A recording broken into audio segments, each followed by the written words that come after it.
Welcome back, everybody, for another deep dive.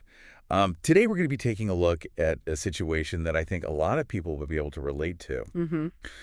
A listener reached out on Reddit and asked for advice on a pretty sensitive issue. Oh, wow. It's kind of like high school drama meets, you know, all the complications of the digital age Yeah. with some serious legal questions kind of sprinkled in. Yeah, that sounds pretty intense. Yeah. I'm interested to hear more. So basically, the story goes like this.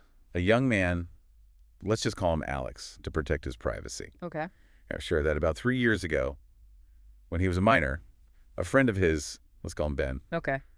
took a photo of him without his consent in a school bathroom stall. Oh, no. Alex was, in a private moment, and this photo has become a source of major anxiety for him ever since. That's awful.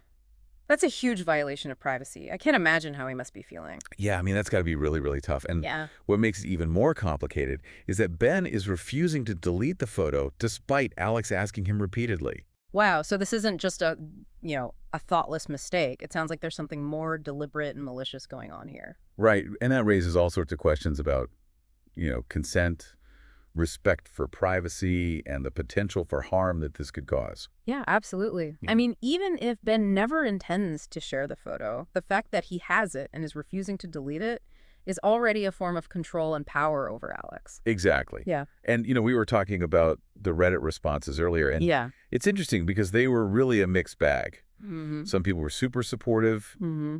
offering legal advice and just general words of encouragement. That's good to hear. At least some people are taking it seriously. Yeah, but then there were others who seemed to completely miss the point, focusing more on, what Alex was doing in the stall than on the violation itself.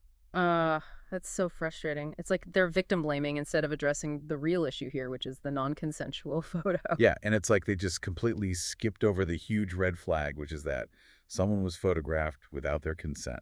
Right. The focus should be on Ben's actions, not on trying to judge or shame Alex for what he was doing in private. Absolutely.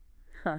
And it's clear from the post that Alex is terrified of this photo getting out. Yeah, I can only imagine. He's worried about how other people will react, especially girls, and the damage that it could do to his reputation and his friendships. I mean, those are all valid concerns. Teenage years are tough enough as it is without having to deal with something like this.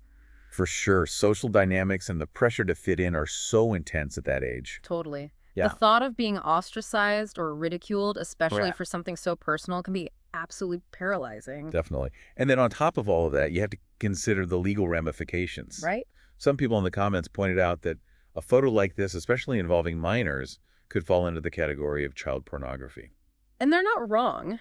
It's important to understand that the legal implications in a case like this are very serious. Mm. We're not talking about a slap on the wrist here. We're talking about potential criminal charges. It's a stark reminder that what might seem like a harmless prank to some can actually have life-altering consequences for everyone involved. Exactly. And it really highlights the need for better education and awareness about these issues. Totally. What I found really interesting, too, were the comments emphasizing the importance of seeking support from trusted adults. Yeah, that's crucial.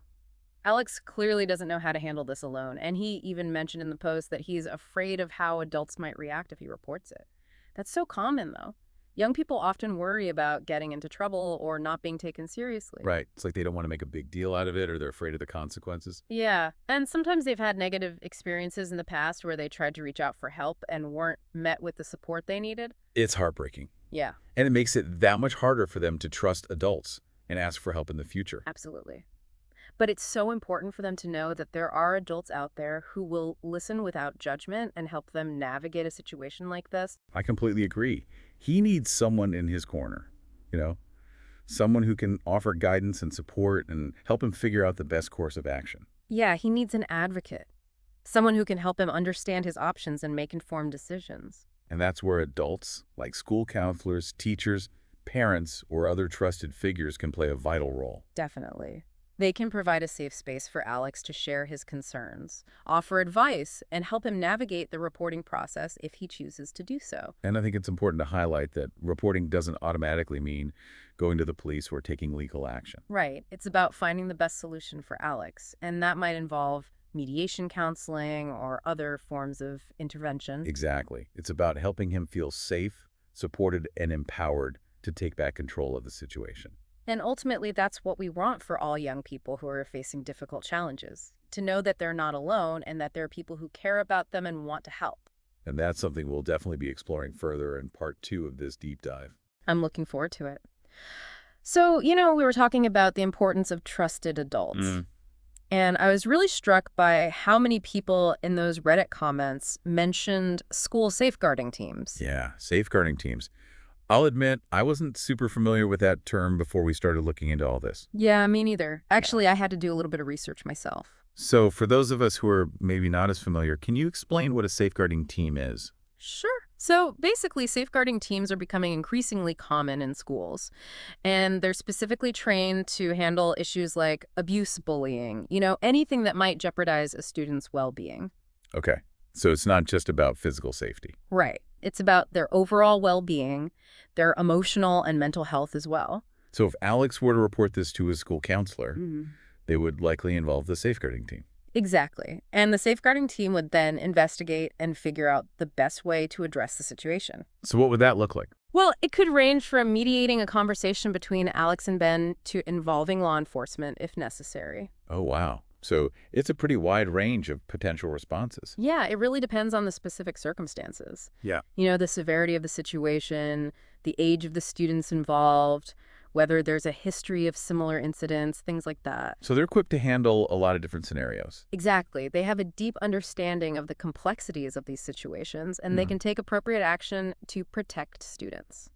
That's reassuring to know that there are systems in place to support students facing these kinds of challenges. Yeah, it is. But it also makes me wonder, how can we prevent situations like this from happening in the first place? Right. That's the million-dollar question, isn't it? It is. And I think it all comes down to creating a culture of respect and educating young people about boundaries, consent, and the responsible use of technology. So starting those conversations early on. Exactly. We need to teach young people to recognize and respect each other's boundaries, both online and offline.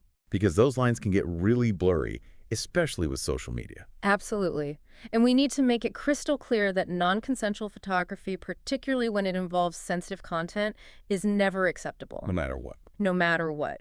The digital world has blurred the lines in some ways, but the fundamental principles of respect and consent still apply. For sure. And I think we also need to empower young people to speak up Yes, if they see something wrong or if they experience something that makes them uncomfortable. 100%.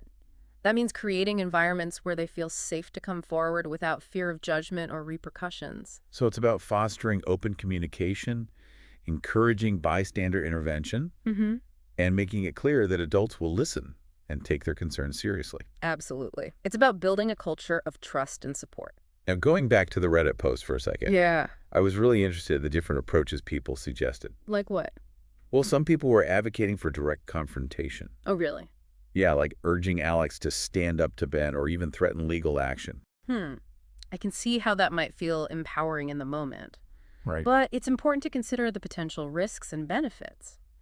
A direct confrontation could escalate the situation, especially for someone like Alex who's already feeling vulnerable. And threats might not be taken seriously or could even backfire. Exactly. It's a delicate situation and it requires careful consideration. That's why I think the advice to involve trusted adults resonated with me the most. Yeah, They can help weigh the options, provide guidance, and support Alex in making a decision that feels right for him. absolutely. And it's not just about getting Ben to delete the photo or pursuing legal action. It's also about helping Alex heal from this experience. Right. It's about helping him regain a sense of control and move forward with confidence. Some commenters even suggested using humor as a way to reclaim the narrative if the photo were to get out. Oh, wow. I actually hadn't thought about that. Yeah, it's an interesting approach. It's kind of like taking back your power. Exactly. It's about sending the message, you can't hurt me with this because I refuse to be ashamed. It's about owning it and not letting it define you. Right. And that can be a really powerful way to cope with a difficult situation. So ultimately, what are some of the key takeaways from all of this? Well, I think one of the biggest takeaways is that we need to create environments where young people feel safe to seek help and support without fear of judgment or repercussions. And that starts with education, open communication, and modeling respectful behavior. Exactly. It's about fostering a culture of empathy and support. Mhm. It sounds like a pretty tall order, but I mean, where do we even begin? Yeah. It's a big challenge for sure, but I think it starts with education. Mm. We need to have these open and honest conversations about boundaries, consent, and healthy relationships, and we need to start having them early. The earlier the better, I think. Yeah, absolutely. I mean, the more we normalize these conversations, the better equipped young people will be to navigate these complex situations. And it's not just about talking the talk. Mhm. We have to walk the walk as well. Oh, yeah, for sure. Adults need to model these behaviors, showing young people what healthy relationships and respectful interactions look like in everyday life. It's about creating a culture where they feel seen, heard, and supported. Exactly. And that means providing safe spaces where young people feel comfortable coming forward if they've experienced something harmful or witnessed something that concerns them. Like where? Well, schools, community centers, even online platforms can all play a role in creating these safe spaces. Okay, so it's about making those spaces available and making Mhm. sure the young people know how to access them. Absolutely. Well, We need clear reporting mechanisms in place, and we need to make sure that young people know how to use them. It's about empowering them to seek help without fear. we need to foster a culture where vulnerability is seen as a strength seeking help, is encouraged, and everyone feels empowered to stand up for themselves and others. That's a powerful vision. It's about shifting our mindset from reacting to preventing, from blaming to supporting. So, to our listener who so bravely shared their story on Reddit, Mm-hmm. we want you to know that you're not alone. Yeah, what happened to you is wrong, and you deserve support. Please reach out to a trusted adult, whether it's a school counselor, a teacher, a parent, a family member, anyone you feel comfortable talking to. There are people who care about you and want to help. And to all our listeners, remember you have a voice. Use it to speak up against injustice, support those who are hurting, and help create a world where everyone feels safe and respected. And if you found this deep dive thought-provoking, please consider subscribing to Voices of the Soul for more insightful conversations like this. And don't forget to check out the Shauna Palage YouTube channel for even more content exploring the complexities of the human experience. Thanks for joining us on this deep dive. Until next time, remember, even in the darkest of times, there is always hope and there's always help available.